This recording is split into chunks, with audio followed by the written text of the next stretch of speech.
les quiero informar y anunciar que el dictamen de mayoría que ha dictaminado el proyecto de consenso a favor de la despenalización y legalización del aborto ha obtenido 64 firmas y el dictamen de rechazo 57 firmas.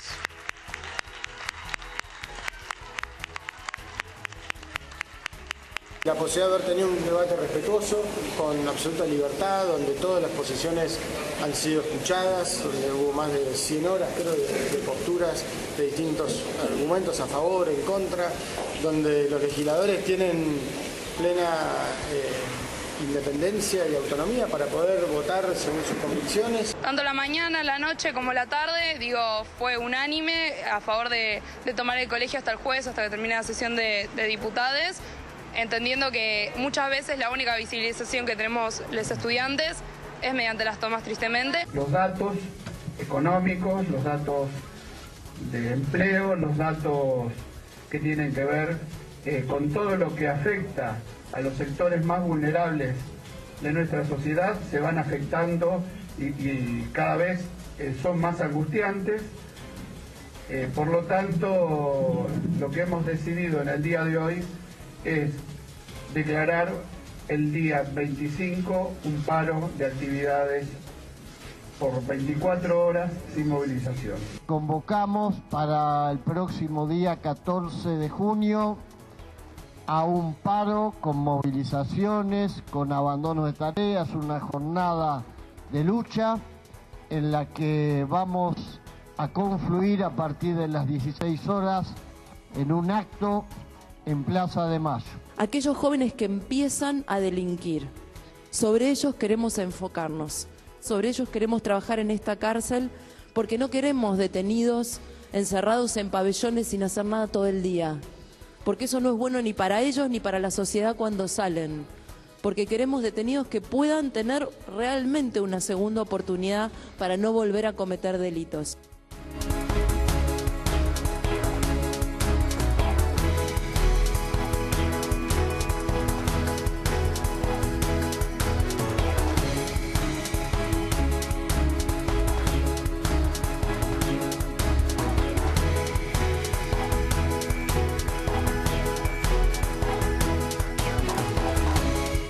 ¿Qué tal? ¿Cómo les va? ¿Qué dicen? Muy bienvenidos, muy buenas noches. Bueno, cerramos con el capítulo casi del Mundial, en medio de la gripe que nos aqueja, que en algún momento se va a ir, qué sé yo, el frío. Tremendo lo de la Patagonia, la nevada ha sido recontra intensa. Hoy, 4 ciudades en Neuquén sin clases, Bariloche empezaron las clases 9:30 de la mañana, y la perspectiva es que el invierno está con nosotros. Esto es Bariloche, mira la imagen, fíjate lo que era hoy. Todo blanco, ¿eh? Para el turismo, espectacular. Para la vida diaria, un problema. Un problema. A las ovejas, por suerte, pudo llegar el camión con gas. Estaba quedando sin fluido. No había gas. ¿Te imaginas en medio de temperaturas de 12, 13 grados bajo cero? Bariloche amaneció con 10 grados bajo cero hoy. Bueno, digo eso a propósito de, como escuchan en mi voz, la gripe que un poco me está Pero vos estabas abrazando. en Bariloche, ¿no? No, Acá. pero acá sabés cómo estamos. Sí, ¿O no, bajó de Nachito? golpe, ¿Qué haces, Lourdes? ¿Cómo está, Paulino? Me gusta el frío, yo prefiero el frío. ¿Vos bancás el frío, no el calor? Toda la vida. No, yo no. Bueno, en Rusia está bastante frío también el tema. Sí. Pitana dará el pitazo inicial de la Copa del Mundo. No es menor. Es el técnico, el árbitro argentino el que va a dirigir el arranque de la Copa del Mundo el jueves cuando Rusia enfrente a Arabia Saudita. Que va a tener en el banco a otro argentino. Juan Antonio Pixi, me equivoco. Arabia Saudita, me parece que sí. Sí, Damián Dipachi, gracias, bienvenido. Juan Luis Borg, gracias, bienvenido, buenas noches. Bueno, digo esto para matizar todo lo que tenemos, que es impresionante. Sí. La verdad es impresionante. Y les pido que hoy se queden particularmente, porque vamos a hablar mucho de economía.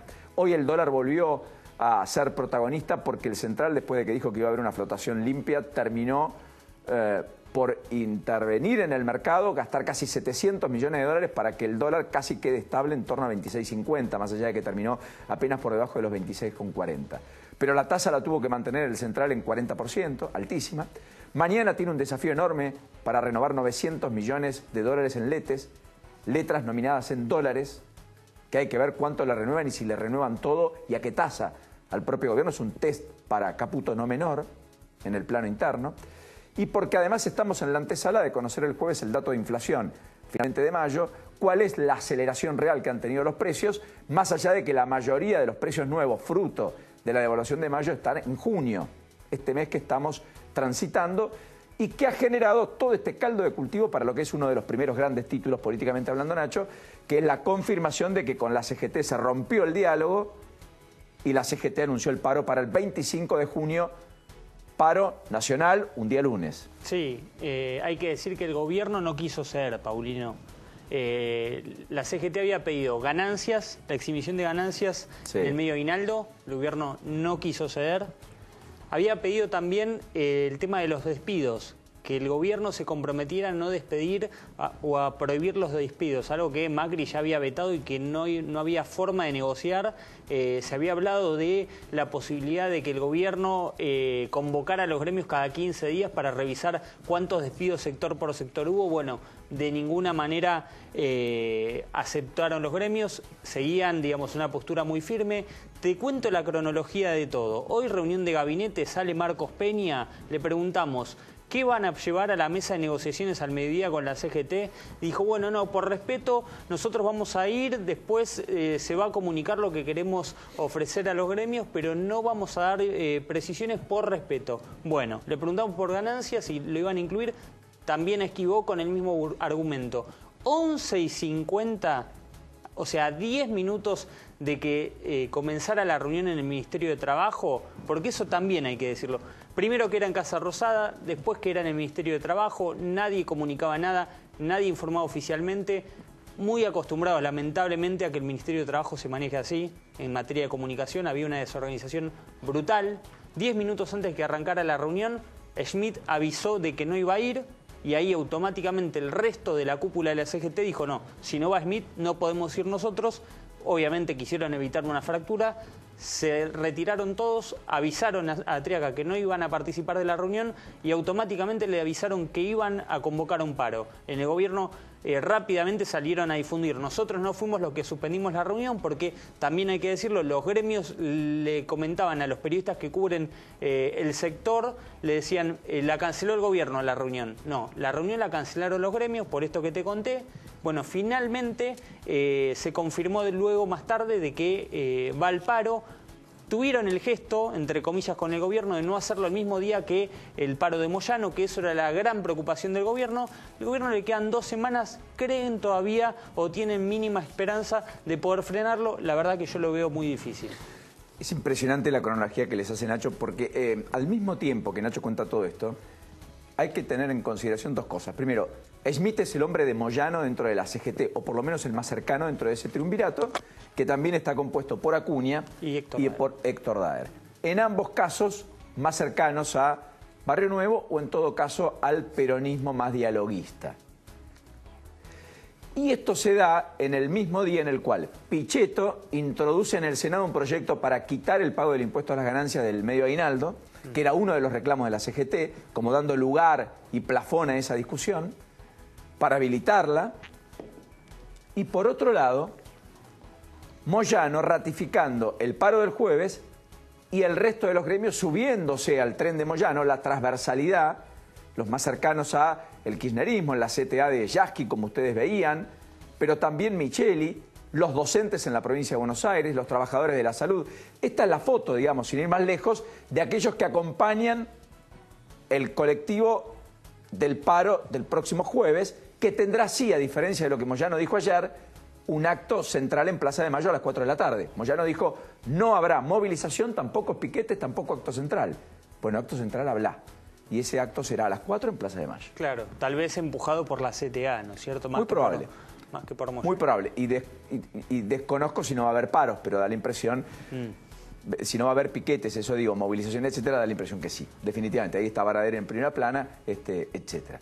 Bueno, me parece que es el primer gran capítulo, sí, en términos políticos. Antes de entrar en el capítulo legislativo que empieza mañana, o que se va a llevar adelante mañana, pero que hoy tuvo un discurrir, que es el de la despenalización del aborto, en términos judiciales, Lourdes, hubo 2 novedades, pero una es un anticipo exclusivo de la lupa.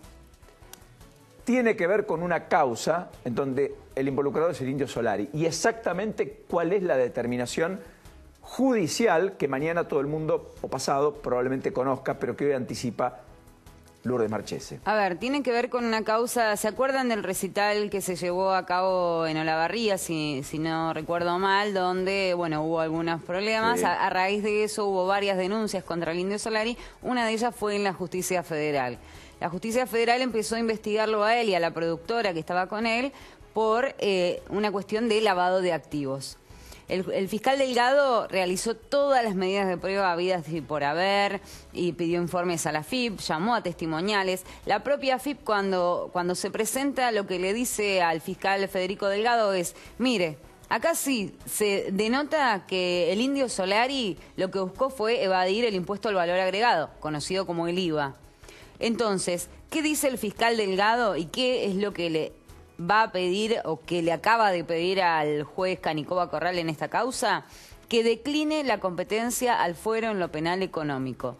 No se trata de una cuestión federal, que deba seguir la justicia federal porque no hay lavado de activos. No se pudo corroborar, pese a todas las diligencias que se realizaron, que hubiera lavado de activos por parte del Indio Solari. Entonces, ahora el juez Canicoba va a tener que definir si finalmente declina la competencia y se va al fuero penal económico, que es el que entiende en las cuestiones impositivas, que en este caso es lo que hizo el Indio Solari con su productora, tratar de evadir impuestos, que es lo que justamente tiene que hacer ese fuero. Los delitos tienen una diferencia abismal. Por ese delito de evasión agravada va a ir a juicio oral y público y hoy se confirmó Cristóbal López, o van a ir Fabián de Sousa y Ricardo Echegaray. Claro, en el sentido, en realidad, en el caso de Fabián de Sousa, Cristóbal López y Ricardo Echegaray, justamente lo que hubo fue una cuestión de problema, a ver si era impositivo o no, si era evasión. La Sala 1 de la Cámara Federal había dicho que era una cuestión de evasión.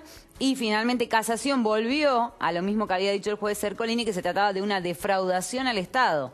¿Por qué? Porque con esa plata que ellos dejaron de darle al fisco, el impuesto a la transferencia del combustible, ellos gestionaron sus medios, ellos gestionaron sus empresas, por lo tanto sí hubo una defraudación al Estado porque el Estado dejó de percibir esos 8.000 millones de pesos. En origen, que hoy son con intereses punitorios y demás más de 17.000 millones. Exacto. Ahora, de todas maneras, ¿es un delito penal económico? No, es un delito federal, porque no es evasión ¿viste que impositiva? Me perdí en algún punto? ¿Viste? Bien, con lo cual volvió al fuero federal.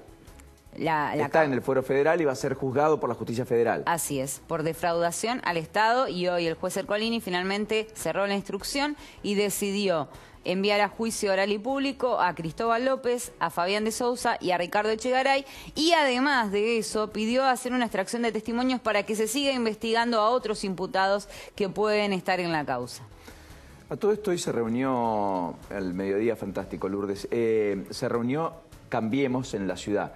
Digo así porque hay un principio de acuerdo y en un restaurante confluyeron los ahijados políticos de Rodríguez Larreta, pero también los de Elisa Carrió y los de Martín Lustó. Estuvo Jacobiti por primera vez, el hombre, en todo caso, de Enrique Cotino Silvia en la ciudad. Sí, exactamente, Paulino. Ahí se diría un buen primer paso, fue la reunión. La UCR porteña puso condiciones, la UCR porteña que apadrina a Martín Lustó, o que, digamos, tracciona a Martín Lustó en la ciudad de Buenos Aires. Lo que quieren es que el gobierno porteño, es decir, Rodríguez Larreta, le prometa por escrito a Martín Lustó que va a abrir a una interna para que Martín Lustó le compita mano a mano a Rodríguez Larreta el año que viene.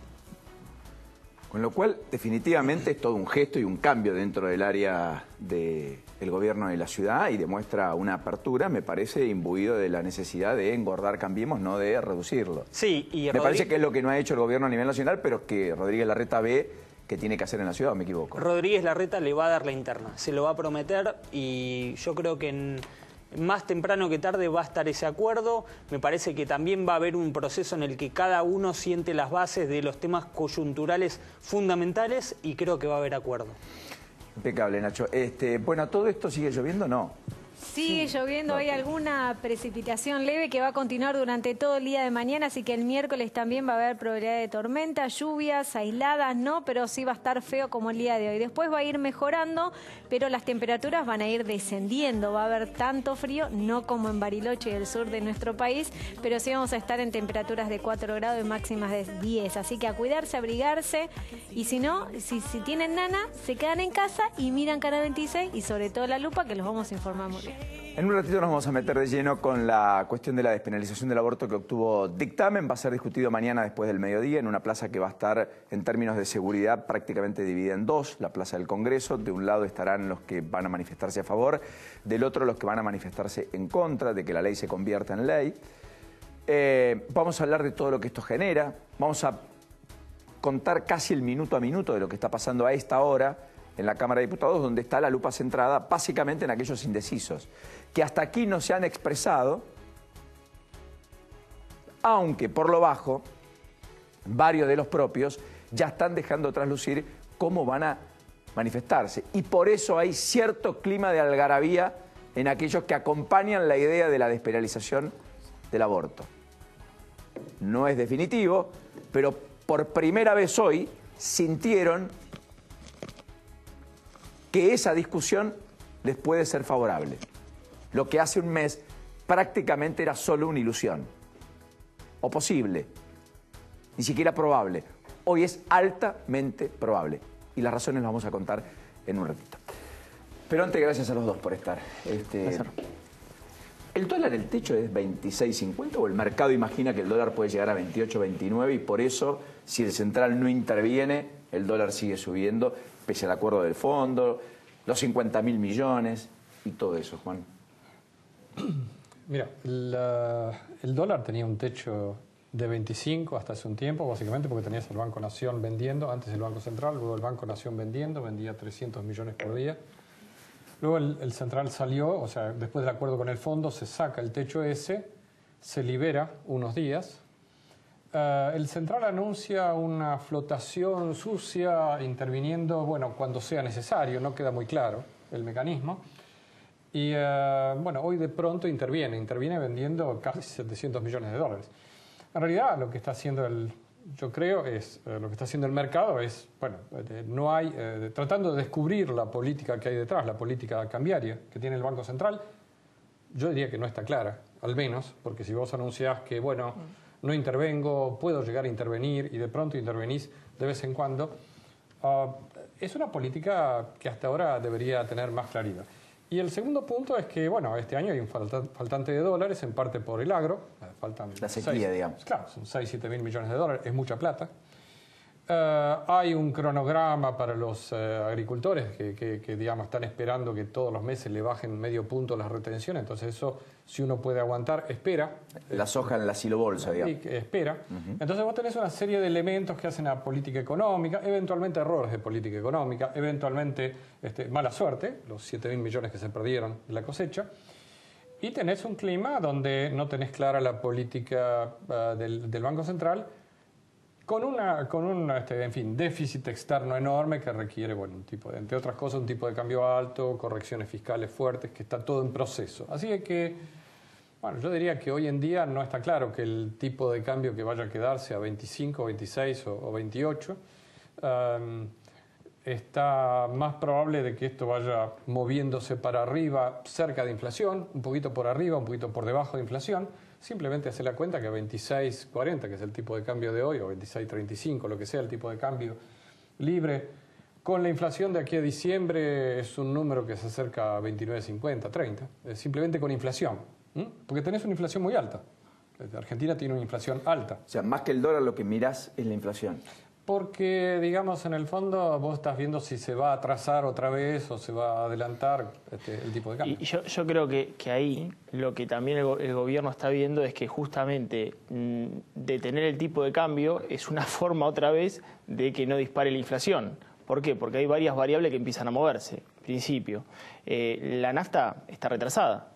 O sea, la nafta no se movió como la devaluación del peso frente al dólar. De hecho, pasamos a ser la primer nafta más alta de la región a nivel de precio, y ahora somos la sexta.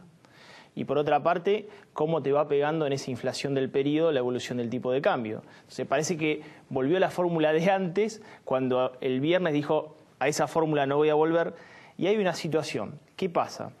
Este año no tiene meta de inflación. Y vos en el invierno, cuando estás en tu casa, seguramente comés más, entonces empezás a engordar. En el verano vas a la dieta. Ahora, ojo que si engordás 27 es una cosa, si engordás 30 es otra, y después tenés que bajar a 17 kilos el año que viene.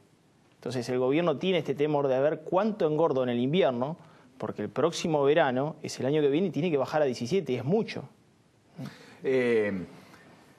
Da la impresión que mientras todos discutimos estos aspectos que son más de la macro, después a la micro le están pegando algunas cosas, digamos. Porque el gobierno, todo lo bueno que pudo mostrar, no lo pudo capitalizar. Venta récord de autos, venta récord de motos. Una economía creciendo al 5% en febrero, en términos industriales. Un producto bruto expandiéndose, creando puestos de trabajo. En la construcción dinamizando un sector que es clave para incorporar mano de obra de baja calificación, que la saca en general de la línea de la pobreza, a tasa de 2 dígitos. Todo eso con el crédito volando y la compraventa de bienes inmuebles en la ciudad, por ejemplo, teniendo saltos de casi el 50%. Nada de todo eso pudo capitalizar. ¿El humor social es más espantoso hoy o es peor hoy que hace 8 meses cuando estos indicadores todavía no estaban? Sí, ahí yo creo que tenés una economía que crece pero un consumo que cae, y ese crecimiento de la economía no distribuye para que ese consumo crezca. O sea, son pocos los que pueden, no son muchos efectivamente los que alcanzan esas variables. Exactamente. Sí, bueno, lo que hay además es que, digamos, este es un proceso que tiene, digamos, uno mira hacia adelante, no solamente mira lo que está hacia atrás, sino hacia adelante. Yo creo que hoy cuando la CGT hace su planteo, debe tener la bola de cristal, porque está hablando de caída de empleo, todo ese tipo de cosas. Bueno, los datos que hay hasta ahora, hasta abril inclusive, hay datos hasta abril, muestran que el empleo, por ejemplo, sigue creciendo, pero desacelerándose, claramente. La economía se está desacelerando. Si miran la economía, en los próximos días el Banco Central va a dar los números del primer trimestre. Estamos mirando el pasado, ¿no es cierto? El primer trimestre. Ahí la economía creció 3,5. Fue un buen número. El número de febrero fue más alto, pero el promedio del primer trimestre es 3,5. Digamos, los números fueron buenos en el sector financiero, etcétera. Pero estamos transitando una situación donde entramos en recesión. Eso no hay muchas dudas. Digamos, entramos en recesión en el tercer trimestre del año. Bueno, por eso, cuando el gobierno tuvo las buenas no capitalizó. No, claramente. Y ahora que vienen las malas hay que ver cómo se mueve, porque además entramos en clima electoral, porque anticipó los tiempos, porque habló de la reelección antes que cualquiera y porque ahora todos se animan. Sí, porque ven la posibilidad de... En un rato voy a mostrar algunos números que un poco grafican eso, digamos. Sí, ahí yo creo que el gobierno, incluso con el proceso de ajuste que se viene el año que viene, que es muy fuerte, podría llegar a tener un viento de cola si tiene una buena cosecha, porque claramente las bases interanuales son muy bajas. Entonces, de alguna manera, lo que se espera que sea una caída brutal, quizás no sea tanto si le rebota ese sector, que es muy importante. Está bien, es el sector primario de la economía, pero es que justamente es el que no le rindió los dólares que necesitaba este año, ¿no? Sí, ni más ni menos. Y el que sacó a la Argentina en buena medida, con muchos dólares, 2003, 2004, 2005, claro, adelante, digamos. Claro. Ahora, yendo a la micro, ¿qué es esperable para los próximos 30 o 60 días? Yo diría que uno tiene probablemente 3 meses o 6 meses, ya no son 30 o 60 días, de una actividad muy floja. Básicamente para tener la inversión que cae, porque bueno, con esta tasa de interés real es muy alta, uno va a tener un frenazo, tiene un frenazo en inversión porque el gobierno tiene que hacer una serie de ajustes, tiene que gastar menos en todo, pero en particular en bienes de capital, esto lo va a hacer el sector privado, en infraestructura. Entonces hay un enfriamiento. Hay un enfriamiento de la economía. El tema de ingresos reales, que es el tema central hoy del paro y todo esto, en realidad el peor momento es el segundo trimestre y parte del tercero. Luego uno tiene, la expectativa que luego de todos los ajustes tarifarios, la inflación en la última parte del año otra vez vuelva a caer. Acá siempre estamos esperando la segunda parte del año, ¿no es cierto? Pero en los hechos uno podría esperar eso. Y eso daría el espacio para recuperar un poco de ingresos a partir de la última parte del año, comienzo del año próximo. O sea, tenemos un escenario de, sangre, sudor y lágrimas durante algunos meses, digamos, con una recuperación en vista en la medida que tenemos el agro, que está andando ahora bien. Vamos a tener cosecha récord de trigo, vamos a tener lo que decía también, la recuperación de la producción el año que viene. Tenemos una cantidad de sectores que les va bien por la devaluación. Todo el sector de turismo, etcétera, tiene una mejora, claramente. Economías regionales parcialmente, etcétera. Economías regionales, todo el sector primario, mejorando. Pero eso da diferencia entre sectores. Obviamente el área de Gran Buenos Aires es más afectada que las áreas del interior. Porque ahí está el asalariado, y el asalariado industrial además, que en términos generales con la merma de consumo tiene un doble impacto, digamos. En términos políticos va a haber algunos sectores que se ven más perjudicados y le van a pegar más a favor del peronismo y menos a favor del gobierno. Si el gobierno algo tiene que hacer es cuidar que es tener una política cambiaria más definida, una política monetaria más definida. No lo tiene en este momento, a mi modo de ver, es una interpretación personal. Algo que nos convenza a todos de que el tema no es el 17% que puse el año que viene, es que yo pueda converger a una inflación más baja. Claro. Esa es la idea. Claro. Esa es la idea. Yo tengo la impresión que falta el plan, falta la hoja de ruta, falta hacia dónde vamos en términos más integrales. Pongámoslo así. Falta un vocero que le cuente al país y a la sociedad, vamos hacia allá. No, el plan seguramente está, lo que yo necesito es verlo, bueno, digamos. En cualquiera de los casos. Si estuviera, falta eso. También no me quiero dispersar con dos temas que quiero conversar con vos haciendo un apartadito. Hubo 2 resoluciones después de que estuviste aquí hablando del tema PYME, qué sé yo, 2 resoluciones valiosas que me gustaría que me las remarques, que se tomaron después de aquella charla que tuvimos de las cosas que le faltan en el marco de regulaciones a la Argentina y a las pymes en particular para poder producir más y mejor, digamos. Sí, a mí me parece importante decir que, bueno, en un contexto donde el consumo caía, la pyme es la más afectada, porque obviamente es muy poco el porcentaje de pyme que se dedica a bienes transables. Entonces, depende mucho del mercado interno. Y la realidad, con una tasa del 40%, la provincia de Buenos Aires, por lo menos, sacó un par de resoluciones muy importantes. La primera es para, digamos, bienes de capital, una tasa del 25% de devolver en tasa fija, el 25% de devolver en 60 meses. Y después un paquete de medidas respecto de también tasas graciables para parques industriales, tasa del 20% para aquellos que quieran incorporarse en parques industriales. En el caso de software, para pymes, y hardware, tasa del 20%. En el caso de descuento de cheques a través del Banco Provincia, que obviamente a la pyme también lo estaba afectando, y sacó lo que se llama la ley Comprepyme. ¿Qué es la ley Comprepyme? Bueno, es una ley que genera que la pyme frente a las grandes cadenas de comercialización no tengan un desvío respecto del pago de factura mayor a 60 días y ciertas cuestiones respecto de exhibición de góndolas. No tengan que pagar reposición externa, no tengan que pagar góndola y publicidad por estar en esa góndola, y por otra parte tampoco se les descuente cuando se le devuelve mercadería. Esto, la realidad que me parece importante en ese sentido, porque pues, es un sector que viene afectado. Claro, y además porque no tiene el volumen para competir contra aquel que todo lo absorbe o todo lo puede llevar puesto, digamos. De todas maneras, hay otro aspecto. Hoy escribiste, ahora recordando, en Ámbito o ayer, algo que con Juan hablamos alguna vez. Y por último, me parece importante la discusión. Cuando uno deja de ser monotributista y pasa a ser autónomo, es casi un salto al vacío. Sí.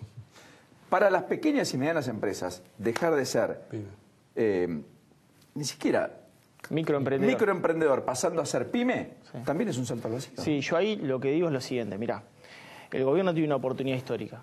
En el año 2014 cayó el consumo también. Y cuando el microemprendedor pasaba de monotributista a responsable inscripto, terminaba cerrando, pero a los 3-4 meses.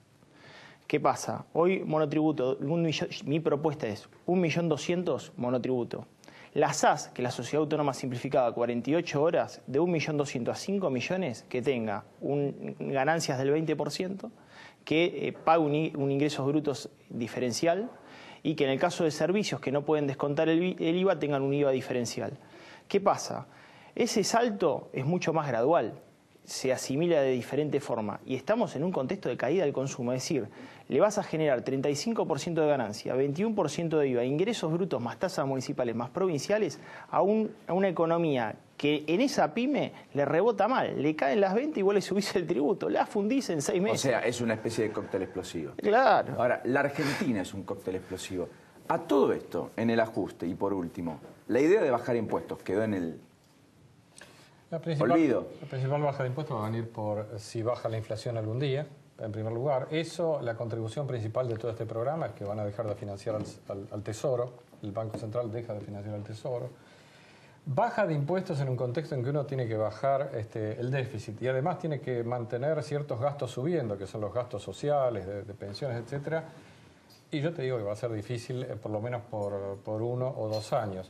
De todos modos, la presión tributaria puede caer puede caer si uno baja la inflación y eso sería una buena noticia. Yo tengo dos cuestiones. A ver, si vos tenés un déficit fiscal, la realidad es que lo bancabas con emisión o con endeudamiento, por lo cual primero tenés que lograr generar un superávit para bajar la presión tributaria. Lo que yo digo es, este sector de la economía, démosle las condiciones para que crezca y se desarrolle porque es mayor recaudación tributaria. De la otra forma, el agente económico es racional y elude. Bueno, pensá esto, con el trigo, sacaron retenciones, recaudan más. Claro. Porque voló la producción. Pero claro. Y la cantidad de área sembrada subió mucho. Y además no te pega nada, no damnifica al gobierno esto, al contrario, le genera un beneficio en corto. Gracias, Juan. Como siempre, placer tenerlo. Gracias, Paulino. Gracias. Bueno, a todo esto, Nacho, el gobierno da la impresión que dio vía libre para la votación de mañana, pero tuvo que aplacar algunos ánimos, porque la batalla al estilo River Boca, matar o morir, que algunos plantean, en cuanto a la despenalización del aborto y la discusión que se va a dar mañana después del mediodía, es muy fuerte. ¿eh? Sí, vos sabés que hoy Macri en la reunión de gabinete volvió a insistir de que hay libertad de acción en Cambiemos. Dijo, ningún diputado me llamó a mí para preguntarme qué hacer. Lo escuchaba atentamente Mario Negri, el jefe de la bancada de Cambiemos en diputados. Sabés que recién, hace minutos, Mario Negri confirmó que va a votar a favor de la despenalización. Se veía venir por lo que había dicho días atrás que había fracasado la criminalización del aborto, esto es, a la mujer que aborta, que la penalizaran o que la justicia lo persiguiera. Finalmente confirmó que va a votar a favor. Hoy la votación en este momento estaría 120 a 120, 120 a 120 para cada lado. Habría 15 diputados indecisos.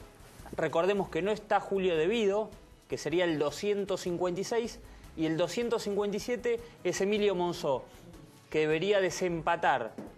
Si hubiera un empate. Si hubiera un empate. Que hoy, de hecho, perdón que me meta, mandó la gente de De Vido, dice, si De Vido pudiese votar, lo haría a favor de despenalizar el aborto. Su posición es muy clara. Estuvo 12 años como ministro, superministro de Cristina Kirchner y jamás se le escuchó decir nada del aborto, lógicamente para no incomodar a Cristina Kirchner, con lo cual que siga preso y que se deje de mandar esos comunicados, ¿no? Y básicamente que definitivamente la ley se cumpla.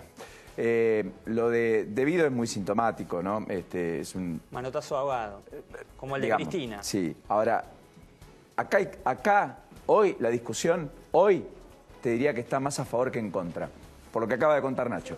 ¿Querés mirar algunas caritas de las que son indecisos o no? ¿Podemos compartir, Mani? Mirá. Esto es la infografía del Diario de la Nación que nosotros tomamos gracias a la gente del diario. 121 a 116, lo que cuenta Nacho es 120 a 120 porque baja el número de indecisos. Porque hubo algunos anuncios hoy, por ejemplo, Fernando Espinosa. Bueno, pero acá están, pero fíjate, se definieron a favor ya dentro de los indecisos en Cambiemos, que quedan 6, Benedetti, el de Entre Ríos, Daniel Cronenberg, de La Pampa, Aida Ayala, de Chaco, Anabela Hertz Cabral, la que Jorge Rizo impuso en el ámbito de la Ciudad de Buenos Aires, que en el acuerdo con Angelici, pro de la Ciudad de Buenos Aires.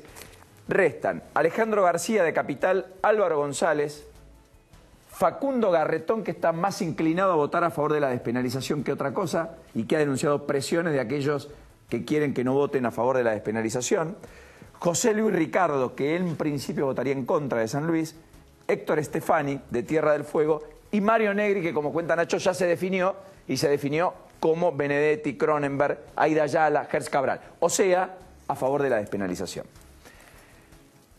Luego, Argentina Federal, 5 indecisos. Melina Delú, Verónica Derna, Danilo Flores, La Pampa, Misiones, La Rioja, Jorge Franco de Misiones, Ariel Rosenberger, que es de La Pampa. De estos 5 depende la elección. De estas 5 caras que ustedes ven aquí. Frente Renovador, ¿tiene 2 indecisos todavía? Sí. Alejandro Gardinetti dijo que vota en contra. Fernando Asensio, el de La Matanza, el que relevó al fallecido Roberti, vota a favor, lo dijo hoy. Mirta Tundis también. José Ignacio de Mendiguren y Alejandra Vigo siguen indecisos. Y acá hay un punto. Aquí de Mendiguren nos dijo, yo estoy en contra, pero mis hijos están a favor y tengo un gran debate. De Mendiguren. ¿Y Alejandra Vigo quién es? La esposa de Juan Schiaretti, que ha dicho que está en contra del aborto. ¿qué hará Alejandra Vigo? Cuando Schiaretti dijo que respecto al tema tarifas no era una discusión para el gobierno nacional, ni que debía darse en el Congreso, Alejandra Vigo le dio el visto bueno. Votó en contra de lo que el propio marido decía. Frente para la Victoria, 2 indecisos. Se definió Espinosa, a favor. Julio Solanas, en contra, Entre Ríos. Inés Loto de Formosa y Gustavo Fernández Patri. Los 2 formoseños. En principio votan en contra. Muchas conversaciones con ambos, en particular con Loto a esta hora de la noche. Victoria Donda. Y en particular hasta habló con dirigentes más encumbrados que hasta le hicieron una oferta política y podría votar a favor de la despenalización. Este es un poco el cuadro. Y los otros 2, los últimos, Mirta Pastoriza y Gustavo Saadi, apellido que usted recuerda, Catamarca, etcétera, votaría en principio en contra. Y Mirta Pastorizo, del Frente Cívico por Santiago, también, pero en las últimas horas hay mucha especulación de que podría acompañar el proyecto. Así las cosas, hoy es casi, yo diría, lo que nunca pensaron en el propio gobierno está a punto de ser validado. Piensen ustedes, tenemos un papa que es argentino, hecho inédito. El presidente es de centro derecha, pero habilita el debate que la izquierda nunca quiso dar en el Congreso. Y está en contra. La vicepresidenta está en contra. La gobernadora de la provincia de Buenos Aires está en contra. El jefe de gobierno de la ciudad de Buenos Aires está en contra. Sin embargo, la ley podría ser ley. Y aquellos que nunca la discutieron mientras fueron gobierno, hoy la abrazan y levantan las banderas. El mismísimo Máximo Kirchner dijo hoy, que el Congreso tiene una oportunidad de reconciliarse con la gente votando a favor de la despenalización del aborto. Máximo Kirchner. Impresionante. Scioli, que dijo que no votaba y que no comulgaba con el aborto, dijo que vota. Y Cristina Fernández de Kirchner, que siempre obturó el debate, fruto de que los hijos lo quieren, Máximo Kirchner en particular, más allá de Florencia, votaría, si la discusión pasa al Senado, a favor de la despenalización del aborto. ¿Irán todos, Paulino? Habrá que ver. ¿Cómo les va? Luciano, gracias. ¿Cómo estamos? Bueno, ¿por qué voy a hablar de educación? Porque casi anecdótico surgió hoy que tenemos colegios tomados, 11 de los más prestigiosos en la ciudad de Buenos Aires, a propósito de la discusión, una vigilia, qué sé yo. Cosa que cuesta entender, porque digamos, el debate se va a producir, mañana podría movilizarse, etcétera. Pero hoy la ministra de Educación en Santa Fe salió a desmentir que mañana se suspendan las clases para que la gente marche. Entonces se va a dictar clases. ¿Qué nos está pasando para que, no me preocupa tanto la toma por la toma misma, para que los padres cobijen que en un país donde falta educación, donde faltan horas de clase, donde faltan días de clase, hagamos esto? Las tomas en general son una mecánica política muy, para mí, circunscripta a la ciudad de Buenos Aires. No es una cosa nacional. Yo creo que tiene que ver con un microclima, en particular con ciertos sectores más críticos, más comprometidos ideológicamente, que activan fuertemente, porque bueno, Buenos Aires es una gran caja de resonancia. Me parece que hay un problema ahí en el fondo que sí es importante, me parece señalar, que tiene que ver con una deuda de la Argentina con respecto a la Ley de Educación Sexual Integral, que ya tiene casi más de 10 años, y que está muy atrasada en su nivel de ejecución en las jurisdicciones, en las provincias. Y eso mucha responsabilidad tiene en parte la Iglesia Católica, que rechazó esa iniciativa muy equivocadamente, y hoy casi ciertos sectores que están en contra de la despenalización están levantándola como una alternativa potencial o interesante. Yo creo que es tarde, obviamente. Esa deuda que tenemos como la educación sexual integral, esa ley que es muy importante, que además tiene un programa nacional y además le indica a las provincias impulsar esto en las currículas, es algo muy importante porque afecta fuerte, decíamos, esta discusión sobre la despenalización del aborto fundamentalmente y en particular mucho a las nuevas generaciones.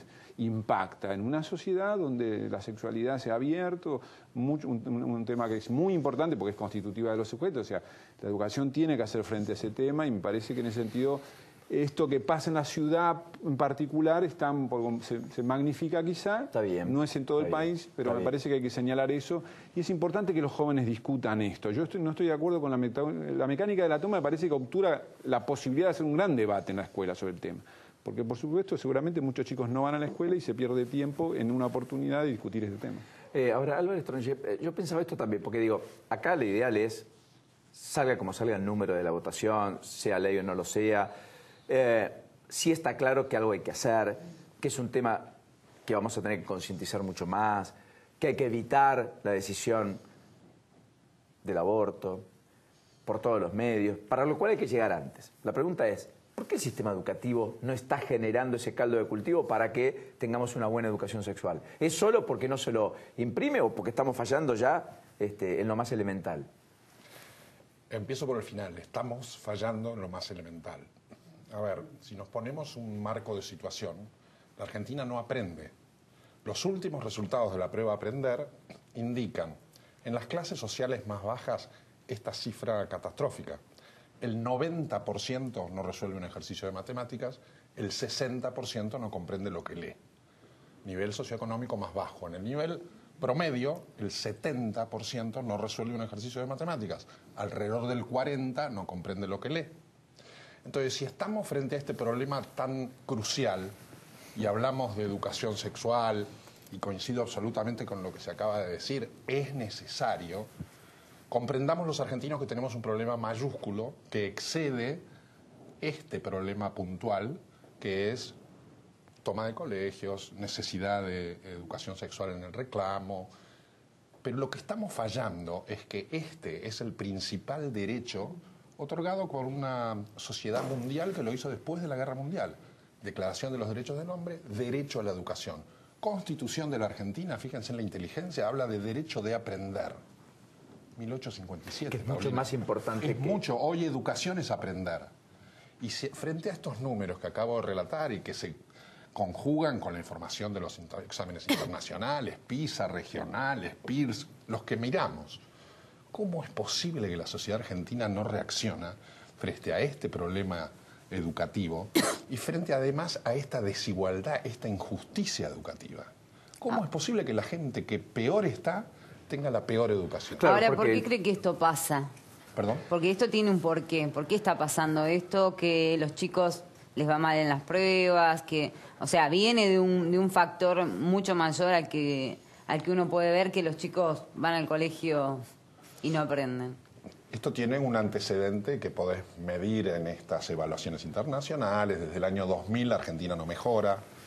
Lo dicen también los operativos nacionales de evaluación, los SONE anteriores, las pruebas a aprender.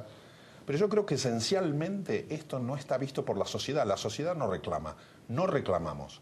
Entonces los políticos no lo ven como un problema puntual o como inclusive la necesidad de ganar votos. Vos sos concejal en La Plata, sí, etcétera, y sos uno de las voces cantantes dentro del espacio de Sergio Massa. La pregunta que tengo es, vos estás en la política, sí. ¿Sentís esto que dice? Sí, no, la descripción esta es muy importante que, digamos, nosotros tenemos que tomar conciencia que tenemos un problema grave en el sistema educativo. Si no partimos de la idea del diagnóstico, de comprender que hay esas injusticias de las que estás hablando, son profundamente, digamos, uno visita las escuelas y lo ve una sociedad partida al medio entre una educación de clases medias que se retiran del Estado y que pagan la educación y una educación de segunda categoría para los sectores populares que son los que más necesitan la educación, una escuela que ha perdido no solamente legitimidad, sino que nosotros tenemos, por ejemplo, en Provincia de Buenos Aires, yo lo he señalado muchas veces, el 70% de las escuelas tienen un problema de infraestructura, o sea, se llueven los techos, las aulas están muy deterioradas, uno ve en qué condiciones dan clases los docentes en la Provincia de Buenos Aires y realmente hay que saludarlos, hay que respaldarlos, no puede ser. Nosotros tenemos una mirada, yo insisto, que digamos, no comprende la profundidad del problema que tenemos y tampoco reconoce la importancia que tiene la educación en la salida de una sociedad, de un mundo contemporáneo donde el conocimiento es clave. El fenómeno Corea, Singapur, todo eso fue educación. Y que el problema es que la clase política no toma esa responsabilidad. Yo voy a dar un ejemplo. La semana pasada se vota en Francia una ley que prohíbe los celulares en las escuelas. Sí, que ya tiene media sanción de diputados. Lo que diputados. digo es, lo votan los diputados. Es importantísimo que la legislatura, el Congreso Nacional de este país esté votando una ley. ¿Hace cuánto que no escuchamos un debate sobre la educación de los diputados que representan, obviamente, al pueblo de la nación? El último acuerdo importante se hace en el 2005, que es la ley de financiamiento. Desde ahí entonces no hubo ninguna gran discusión. La ley del 2006. Que la ley nacional de educación, pero van 10 años de demora. Marcaba algo, desde el 2000 que no mejoramos. Y efectivamente le hemos puesto más plata al sistema. Sí. Ahora, no es un problema de plata, entonces, evidentemente, el problema, solo. Sí, no es un solo problema de plata. Nosotros necesitamos un consenso sobre qué es lo importante en la escuela. Primero, que es importante la escuela. Nosotros estamos tendiendo a tener una visión de que son importantes los ministerios de educación y no las escuelas. El corazón de la educación pasa en la escuela. Tenemos grandes estructuras o superestructuras que son esos recursos que no llegan a la escuela. Nosotros tenemos que potenciar que la plata llegue a las escuelas en mejoras concretas de la infraestructura, de la formación de los docentes, de las condiciones de vida de los chicos, porque no todo se aprende en la escuela, mucho se aprende en casa.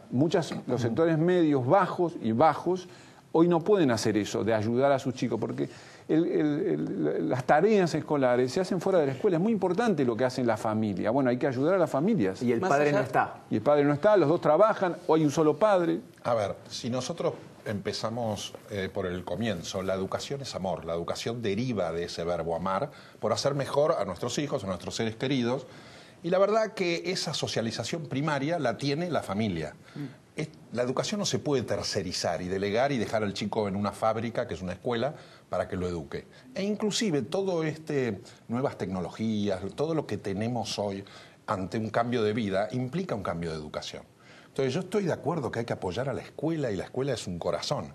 Pero los nuevos entornos de aprendizaje superan a la escuela. El celular que tenemos en la mesa hoy tiene muchísima más información que tenía antes y esa propiedad que tenía el maestro de llegar, sentarse en una tarima, tenía él el propietario del saber. Ahora los chicos, desde sus asientos, están consultando Wikipedia diciendo, no saben, me está diciendo una mentira. Entonces, toda la nueva tarea de la educación significa una revolución copernicana. Los argentinos tenemos una ley que dice, en su artículo 3 de esta ley que hablábamos recién, la educación es prioridad nacional. Paulino, y les pregunto a todos, ¿cómo es posible esta hipocresía? Que decimos que la educación es prioridad nacional, que decimos que allí está el centro del futuro, y a los que más se encargan de la educación en la escuela, a los maestros, les pagamos menos. Más allá del tema de los programas educativos y de los sueldos, porque cada vez que se habla de educación se habla directamente de cuánto cobra un docente. En los últimos años notan que ha habido una erosión de los valores en las escuelas.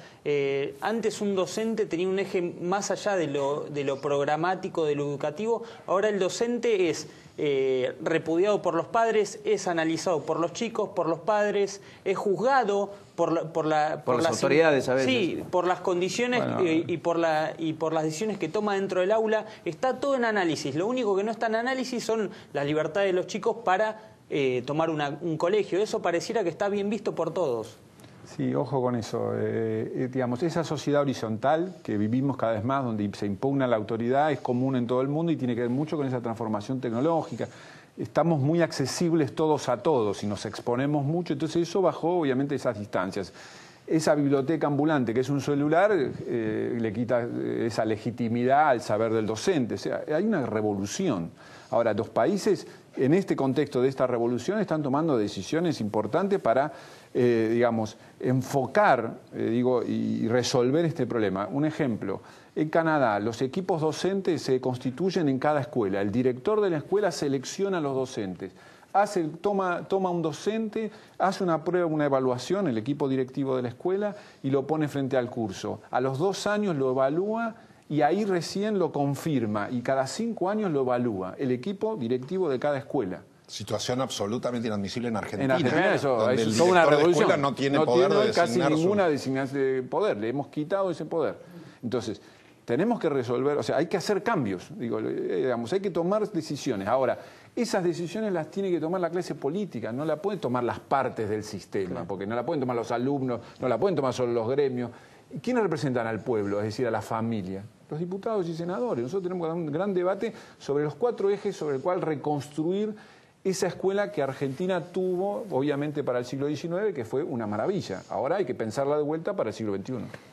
Y probablemente en el siglo XX empezó el deterioro y el siglo XXI no lo hemos discutido todavía. Tengo la impresión de que hay un descalce, ¿no? Absoluto. Que el pizarrón, la tiza, el docente, en muchos y buenos lugares, la infraestructura, etcétera, es del siglo pasado y lo que tenemos que formar es a los trabajadores del 2040, que además en 8 de cada 10 empleos ni siquiera conocemos qué van a hacer. Exacto, entonces frente a esta incertidumbre necesitamos un cambio copernicano en la educación, necesitamos consensos y no necesitamos pelea. En algún momento nos vamos a tener que juntar, encerrar y estar los días que haga falta para establecer 3 o 4 líneas donde le podamos exigir a los políticos sobre esto quiero consensos. Y es la sociedad que le tiene que gritar, necesitamos mejor educación. Sí. Eso es futuro, si no es injusticia. Y eso implica plata, decisión política, vocación y saber que no se inaugura mañana, que no llega a la próxima elección y que en todo caso será para la próxima generación de verdad. Prioridades, Paulino. Y la educación esa es la única alternativa que tiene el país, además. Gracias, a los dos. Bueno, ¿saben qué? Este ratito vale oro. No abunda, así que lo valoro especialmente. Bueno, en un ratito más novedades judiciales con Lourdes, obviamente. En un ratito Nacho les va a contar un anticipo. Y en un ratito, tras la pausa, con Paola vamos a hablar de alguna cosita que quiero conversar con ella. Pero tengo la sensación que el miércoles termina en jueves, con la despenalización del aborto, sí, y que el jueves es un día D, por la sanción o no, y por el paro, que además va a tener impacto, no va a ser menor, y por la reacción del gobierno, y porque además empieza el Mundial, y por lo que pasa en Comodoro Pi. El jueves, una especie de superdía. Todo el mundo va a mirar mañana, para mí es el jueves. 5 de la mañana se termina de votar, del día jueves. ¿Vos crees eso? Por los cálculos de quienes ya se anotaron para hablar y demás, el debate da 15 horas. Arranca a las 2 de la tarde, mañana. Mamita. Bueno, va a haber que tomar mate. Yo te digo que jueves en Pi van a estar todos con las antenas, porque hubo varios pedidos de antena para ver los partidos, Paulina. Mirá, justo hablando de partido me quería preguntar eso. No, bueno, ¿quiénes están tomando mate? Nos vamos a la pausa. Están tomando mates amigos franceses, ingleses de nuestros jugadores argentinos, amigos de Messi, de Higuaín. Ahí estamos viendo a uno de ellos. ¿Quién es el francés? Paul Pogba. Pogba, sí. Pogba, ahí está. Higuaín mostrando a sus otros amigos que también fueron parte. Lo tenemos también. ¿A quién están ahí? Eric Dier y Dani Ross de Inglaterra. Ahí lo estamos viendo al querido Neymar, que es muy amigo de Messi. Y todos ellos en la concentración se llevaron el mate, la yerba y la bombilla porque siguen tomando mate. Así que el mate dejó de ser rioplatense para empezar a ser un poquito los europeos. Gran Bretaña, los británicos toman mate. Atención, las empresas de yerba mate, porque van a tener que empezar a exportar para Europa, ¿no? Totalmente. Sí, totalmente. Pausa, ya venimos. Ya venimos. SUTECBA, un sindicato que se ocupa también de la salud de sus afiliados activos y pasivos a través de su obra social OPSBA y nuestro sanatorio Julio Méndez, que atiende en forma mensual 57.000 consultas ambulatorias, 20.000 en guardia externa y 600 cirugías, incorporando nueva tecnología y recursos humanos de primer nivel. Amadeo Yenta, secretario general 2017-2021, Municipales de Capital. En Provincia ART. Nuestro trabajo es protegerte en el tuyo. Provincia ART, la aseguradora de riesgos del trabajo del Grupo Provincia.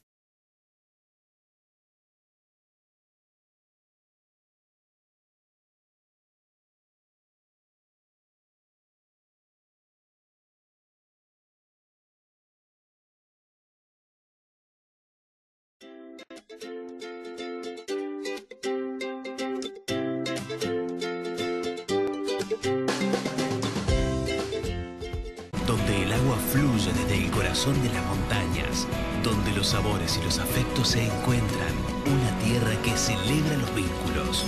Venite a San Juan.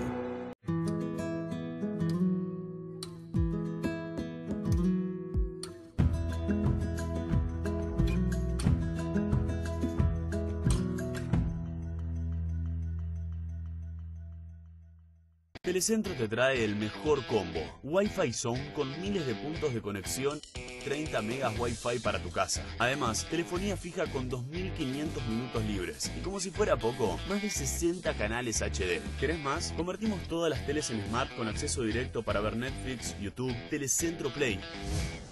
Y mirar el mundial, series y películas como, cuando y donde quieras. Todo a 1.356 pesos por mes. Telecentro te conecta todo.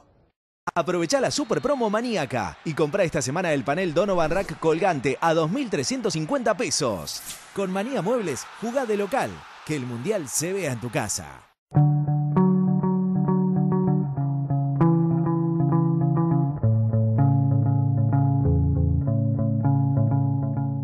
RNB Construcciones. Hacemos realidad tus proyectos. Wine Collection presenta sus nuevas cavas eléctricas. Cavas Wine Collection. En el municipio de La Matanza entregamos por tercer año consecutivo los libros de textos en todas las escuelas públicas del distrito. Nuevamente, cada alumno de los jardines y las escuelas primarias tienen los libros que necesitan para aprender en forma gratuita. Los libros son de los chicos. En La Matanza trabajamos para garantizar que todas nuestras niñas y niños tengan las mismas oportunidades. A la escuela mejor con libros. Matanza avanza. Intendencia Verónica Magario. Juan, hijo mío, no te conviertas en alguien odiado. Sé paciente, humilde. No olvides que cada persona tiene su propia batalla, y aunque creas que no vas a lograrlo, nunca te rindas.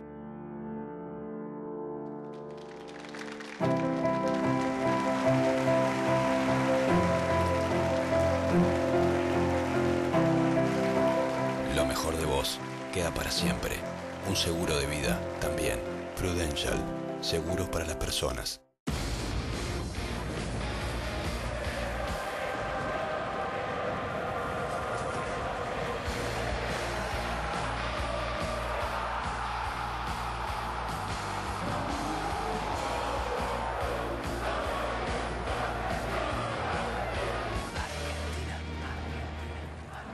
YPF, energía que nos une.